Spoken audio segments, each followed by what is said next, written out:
It was around 7 p.m. on November 12, 1996. The United States Air Force C-141 plane was heading towards Delhi. It had some supplies for the American embassy in Delhi. Then the pilot team of the plane saw a light on their right side among the clouds as if it was night. The sun had come out and slowly the light started getting brighter. Then suddenly the pilot saw two fireballs that were falling towards the ground. He told Delhi's air traffic controller VK Dutta about this incident. Meanwhile, air traffic controller VK Dutta had been trying to contact the two airplanes for the past few minutes, but he was not getting any response. VK Dutta had no idea at that time that the two airplanes he was contacting had collided with each other at a height of 14 feet, and the two fireballs that the US pilot had seen were the same airplanes. This story is the worst till date. Mid-air collision which happened 100 kilometers away from Delhi, and 349 people were killed in it. So hello guys, I am Kaushik and let's start another new episode. On November 12, 1996, Saudi Arabian Airlines Flight 763 takes off from Delhi's Indira Gandhi International Airport. It was a Boeing 747 commercial airplane and it had 289 passengers and a crew of 23 people. And total 312 people were seated in this plane. Out of 289, 215 were Indian citizens who were doing blue-collar jobs, i.e. construction workers in Saudi Arabia, and the rest were doing manual labor jobs. Apart from this, there were 40 Nepalese and 3 American citizens also in the flight. This plane had to reach Saudi Arabia's Durand International Airport from Delhi. The pilot of this flight was Captain Khalid Al-Sabili. First Officer Nazir Khan, now Captain Shubli, had experience of 19,837 flights. This flight took off at 6:32 in the evening. At the same time, a Kazakhstan Airlines Flight 1907 was coming from Kazakhstan's Chamkat Airport towards Delhi Airport.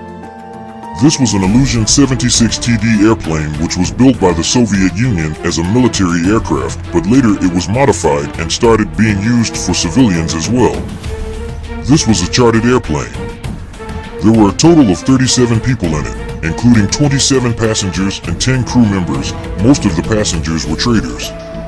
The pilot of this plane was Captain Alexander Robotnik Shipo, and First Officer Captain Alexander had an experience of 9 and 229 flight hours. Now friends, before proceeding further in the video, just like you are connected with us on YouTube, in the same way you can connect with us even more closely on Instagram. Follow me on my Instagram handle where I am going to start a live session soon, where you get many types of educational reels as well as you get updates, so go and follow me on Instagram where you can also talk to me. Now let's come back to the video. So this flight was also coming towards Delhi at the same time, and both these flights were on the same airway. And both were going in opposite direction. The duty to handle both these flights was given to VK Dutta, who was an air traffic controller at Delhi Airport, and he used to handle flights coming and going in a radius of 110 kilometers around Delhi Airport. As soon as the Saudi plane took off, it was given permission to take off at a height of 10 feet, and a plane from Kazakhstan was coming from that side, and when it was 137 kilometers away from Delhi Airport at 6:34, Dutta gave permission to its pilot to take off at a height of 15 feet, and 2 minutes later at 6:36, Dutta gave permission to the Saudi airplane at 14 feet. Now 2 minutes later at 6 o'clock, the airplane going to Saudi reaches an altitude of 14 feet and its pilots request to climb higher. But Dutta tells them to stay at the altitude of 14 feet and wait, because Dutta knew that the airplane coming from Kazakhstan was coming at a height of 15 feet. Now at that time period there was no radar system installed in planes, due to which one airplane could not see the other airplane. That is why they had to completely depend on air traffic controllers for information about other air traffic. Now in response to Dutta's signal, the pilot of the Saudi airplane replies, "We will maintain for 0." 1 minute later at 6:49 minutes, the radio operator of the airplane coming from Kazakhstan reports that they are at an altitude of 15. Then Dutta sends a signal to the Kazakh airplane identified traffic 12 o'clock reciprocal Saudi Bing 747 at 10 miles likely to cross in another 5 miles report if inside. The radio operator asks how many miles. To which Dutta replies traffic is at 8 miles level 140 how many miles? 8 miles now, so basically here he was telling the pilots that there is a Saudi flight going at 14 feet, which is at a distance of 8 miles from your plane. If you see it, then report it. Now the Kazakh pilot, while responding to the command of radio operator Dutta, says now looking 1907. Just a minute after this, the Saudi and Kazakh airplanes collide with each other and the left wing of the Saudi airplane slices the left wing of the Kazakh plane, and apart from this, the horizontal stabilizer of the Saudi airplane and the vertical stabilizer of the Kazakh plane also break. The Saudi plane immediately goes out of control and its front part goes downwards, that is, the plane falls vertically straight on the cockpit. On the other hand, the Kazakh plane also suffered heavy damage and it also could not recover its momentum and starts spinning and falling down. This was a terrifying scene for the people of Charkidadri. The entire sky was looking orange, and in a few seconds both the planes fall on the ground and there is an explosion as if a missile had fallen. There was a missile near the place where the Saudi plane fell, on which dead bodies of many people were found. However, it was a blessing that the plane did not fall directly in Charkidadri or the nearby village, otherwise there could have been more causes. There was a village named Dani not far from where the Saudi plane fell. And there was a village named Birohar where the plane fell. Both the planes fell in the middle of the fields and were 7 kilometers away from each other. However, no one in the plane survived. 312 passengers of Saudi Boeing 747 and 37 passengers of Kazakh Illusion 77-6. All of them died, and even the bodies of some people could not be recovered. Although some people say that 2-3 people of the Kazakh airplane were alive, but by the time help arrived it was too late and they also died. Now friends, the chances of anyone surviving in the Saudi plane were very less because that plane fell vertically on the ground at a supersonic speed of 135 kilometers. Its front part, which is called cockpit, had penetrated 10 meters below the ground, and it was taken out after digging for several days. Now the investigation started to find out why both the planes collided. For this, Delhi High Court formed a commission headed by Judge Ramesh Chandra Lahoti, and hence it was named Lahoti Commission. After this, the recovery operation started at both the crash sites. The black boxes of both the planes were searched so that the altitude, speed, and position of the planes before falling could be found out. Apart from this, the voice of the pilots and operators is also recorded in it, so first of all the black boxes were recovered and sent to the experts to extract the data from them. Now first of all fingers started being raised on the air traffic controller VK Dutta because he was the one who was operating both these flights. But when the investigators checked the voice records, they came to know that Dutta had done his job properly. He had also guided both the planes properly. Now since they did not have the facility to see the attitude of the plane, so for the attitude, they had to depend on the pilots only. They used to tell them at what altitude they were right now. Dutta could only see the location of the planes on his radar because the radar used at Delhi airport at that time was the primary radar and the altitude could be seen only on secondary radars, which were not available then.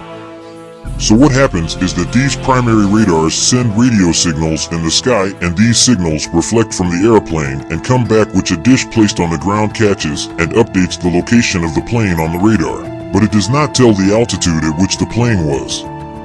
Whereas what happens in the secondary radar is that a transponder is installed inside the plane, and when the signal reaches the transponder from the antenna of the secondary radar, then that transponder in response to the signal sends the information like the identity code, altitude, distance, and speed of the plane to the air traffic controller on the ground.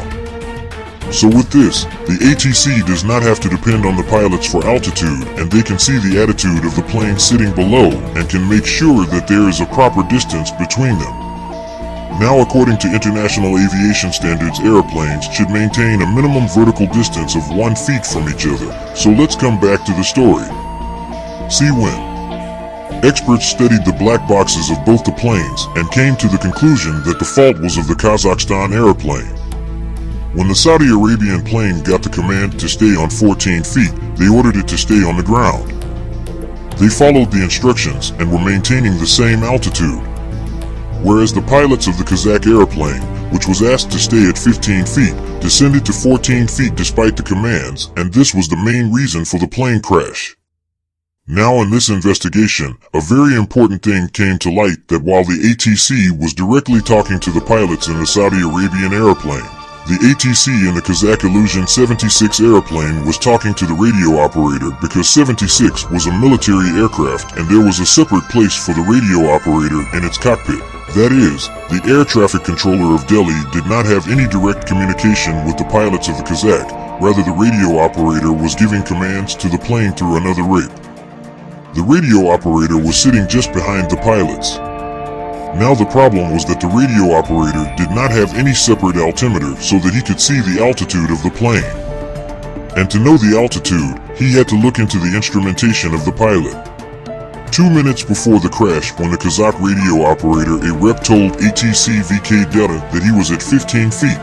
Actually, he was at 16,300 feet and was continuously descending, and when VK Delta told radio operator rep that the traffic is at 8 miles. Level 140, which he had warned about the Saudi airplane, perhaps the Kazakh co-pilot understood it to mean that they were at an altitude of 14 feet, and because the radio operator rep could not see the altitude clearly in front of him. So he thought that perhaps they were at 15 feet while the co-pilot had brought the plane down to 14 feet, and when the radio operator of the Kazakhstan plane understood that they were below their assigned altitude, then he immediately told the pilot to keep to 150, do not descend, keep 150, do not. But by then it was too late. It also came to light in the investigation report that the pilots of the plane did not have a good understanding of the English language either. They were not able to understand what altitude the ATC had given them. Another reason for the collision was that there was only one air corridor at the Delhi airport. The air corridor is basically a kind of airline like the one on the ground, and just like there are separate roads for arriving and departing planes, similarly air corridors are made for the movement of airplanes. Every airport has a separate air corridor for the arrival and departure of planes, but at that time, even at a busy airport like Delhi, there was only a single corridor through which civilian planes used to come and go. The rest of the corridors were used by the Indian Air Force. Now if at that time there were separate corridors for departure and arrival, then the Saudi planes would never have come face to face and this incident would never have happened. However, after this incident, changes were made in the Indian aviation standards. First of all, it was made mandatory to install traffic collision avoidance system in all airplanes. In Delhi, separate air corridors were made for arrival and departure, and secondary surveillance radar was used instead of primary radar. This helps the air traffic controllers to know the altitude of the plane, and that too. Such crashes can save such planes. Since these air rules have been made in India, no such mid-air collision has happened, and hopefully it will not happen in future. So friends, this was the story of a mid-air collision that happened in India, which was so dangerous that you can't even imagine. By the way, do you like such airplane stories? If yes, then do tell us by writing in the comment section below. If you liked the video, then like this video as well as share it with your friends. If you are on a new channel, then subscribe to this channel. Notification will be welcome, and if you like this video, then I would recommend you to go and watch the next video in which we have discussed why China does not like India. After all, what are the reasons due to which there is conflict between India and China, which were once very close friends? Know this whole story by going through this video. I will meet you with the next episode. Till then, bye.